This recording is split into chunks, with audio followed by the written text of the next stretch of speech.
All right, what's up, guys? It's a nice, bright, and warm Sunday here, and welcome back.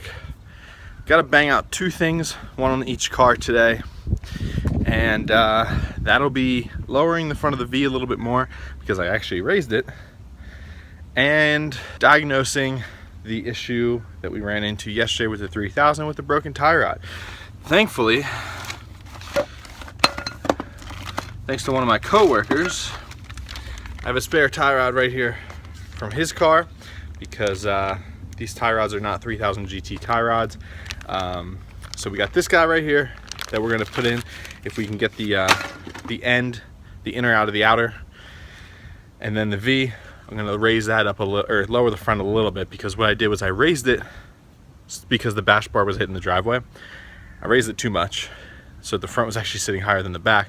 So I'm gonna bring the front down maybe like a quarter of an inch, half an inch, and then we're gonna get the front bumper back on and get this thing looking like a full car again. All right, guys, so I have these old beaten up K-Sports on here. I lowered the car, I lowered it about a ½ inch worth of threads, so hopefully that'll work. And then right now I have the brake pads out. I put the new rotors on when I re-drilled, but I ran out of time and didn't have a chance to do new pads. So I have these old Bosch just Pep Boy special pads on here. I've been wanting to get rid of them because they suck. And Hawk Performance sent me a set of their HPS 5.0 pads for this car to try out. And they're a lot better than those pads.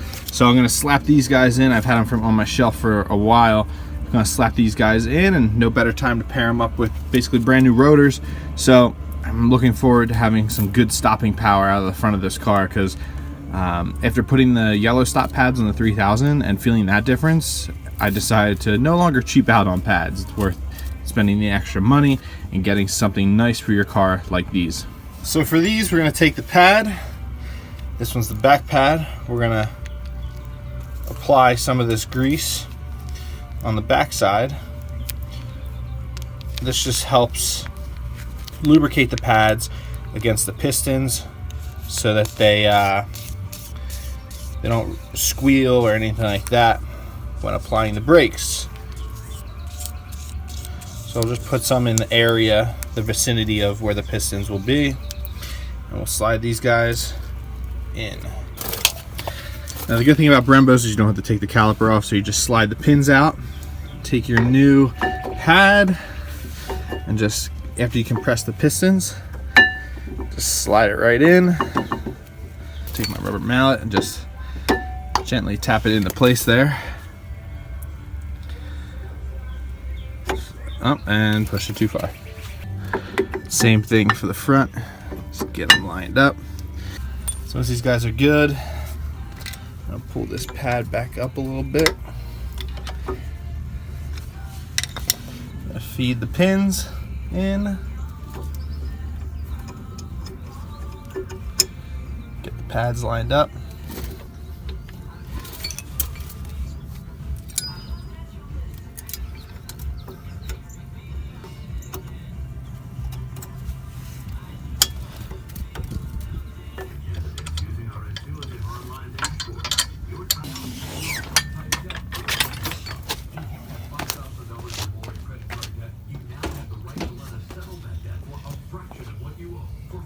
So guys, ever since I did this 5-lug swap, the reason that I did it was because I was getting a like a speed sensor code, and my assumption was that it was from the front, because it seemed to only be when I would go full lock to the left.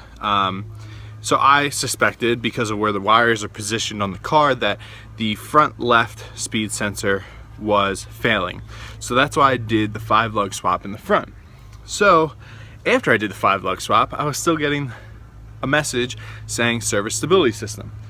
We pulled the code, and there was an old stored code for the rear left, so that might be its own problem, but I was still getting a code for the front left. So I was like, crap, there's probably something wrong with the wiring on the car, and that is the last thing that I want to deal with.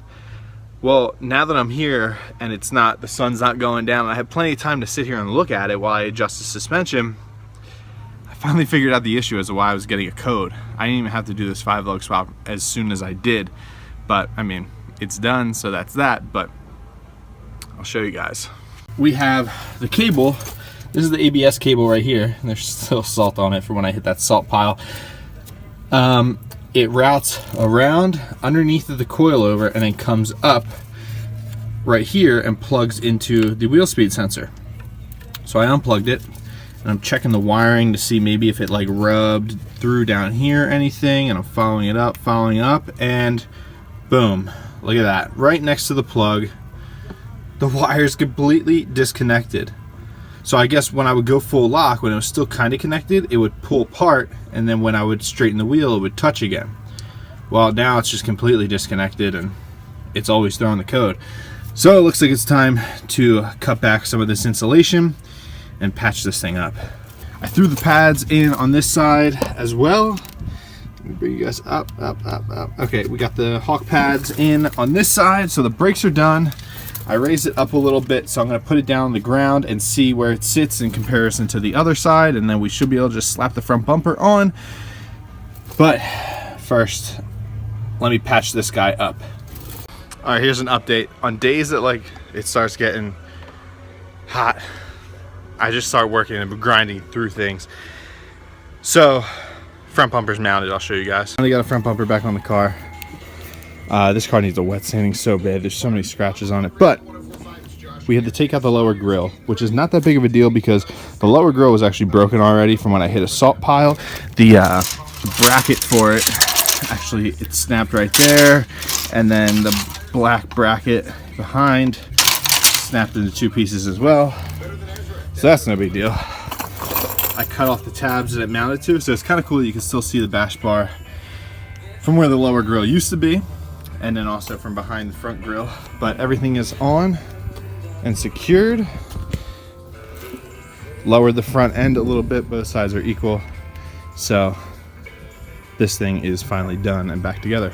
All right, so now that the V's all wrapped up, I'm gonna give it a quick wash and then see if I have enough time to jump into the 3000. Before I start washing it, I typically spray the wheels down with wheel cleaner, and I just wanted to talk about this wheel cleaner that I've been using. It's Brake Dust Professional from Honest Wash Car Care, and this stuff's pretty awesome.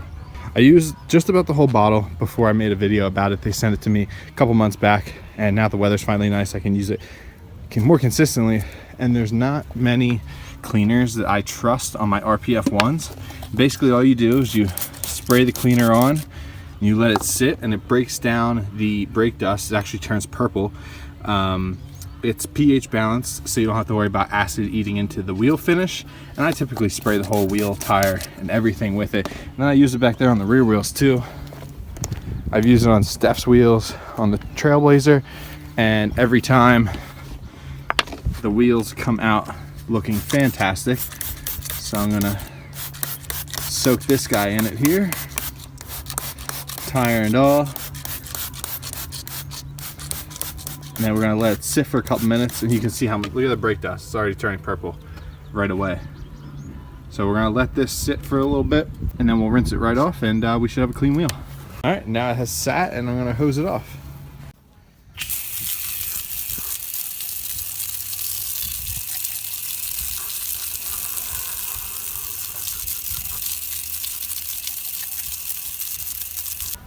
There we go, nice clean shiny RPF one, no brake dust.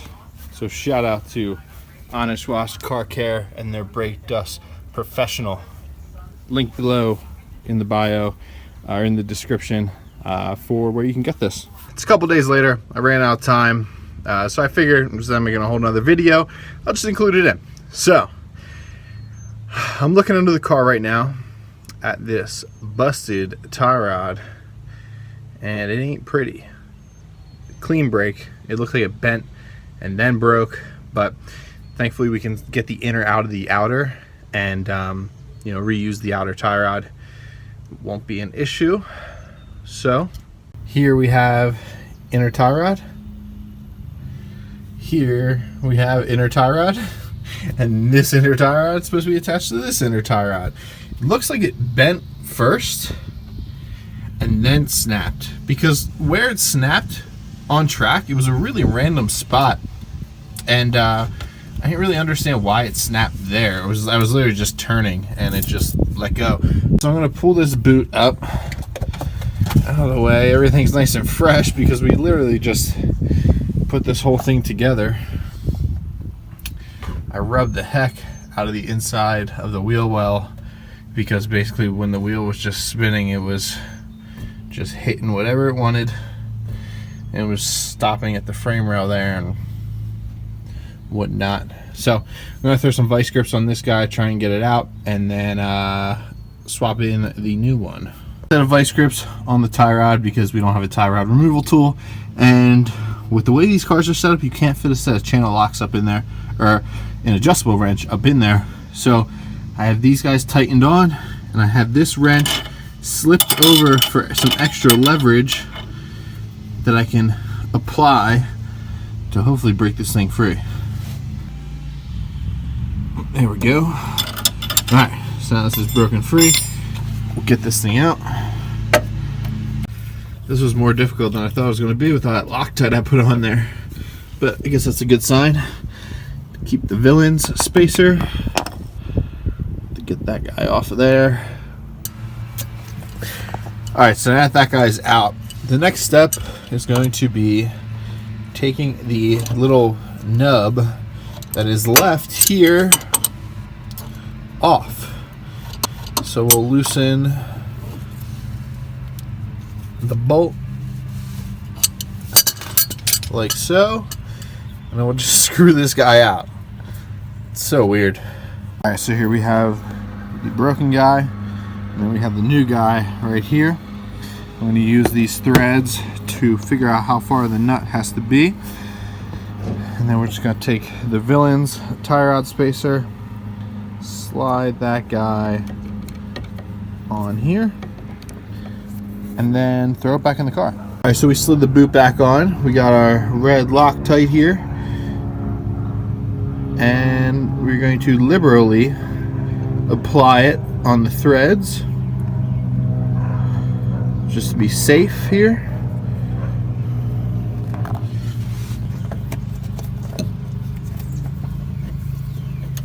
Alright, so we got the tie rod in, that nut set where it should be, got the inner screwed into the outer. Like I said, I want to do those spherical outers before Florida, along with some hardened tie rods before Florida as well. So I don't want anything to break on me down there, depending on whatever we get into. But we got plenty of time until then, and I want to hit up a show this weekend, so I figured I'll throw one of these Rock Auto ones back in and fix it up. Shout out to Alex, one of my coworkers. He has the same car that this tie rod came off of originally, so he hooked me up with the 2 spares, one of which I just put to use. So it'll be something to hold me over until I do the hardened tie rods and the spherical outers, and hopefully knuckles too. I gotta start measuring for those and get those figured out. But in the meantime, subscribe to the channel, guys. Check out the last video before this one of the actual drift event where we did do this carnage here, and subscribe to the channel, like the video, all that nonsense, and yeah, I'll see you guys next time.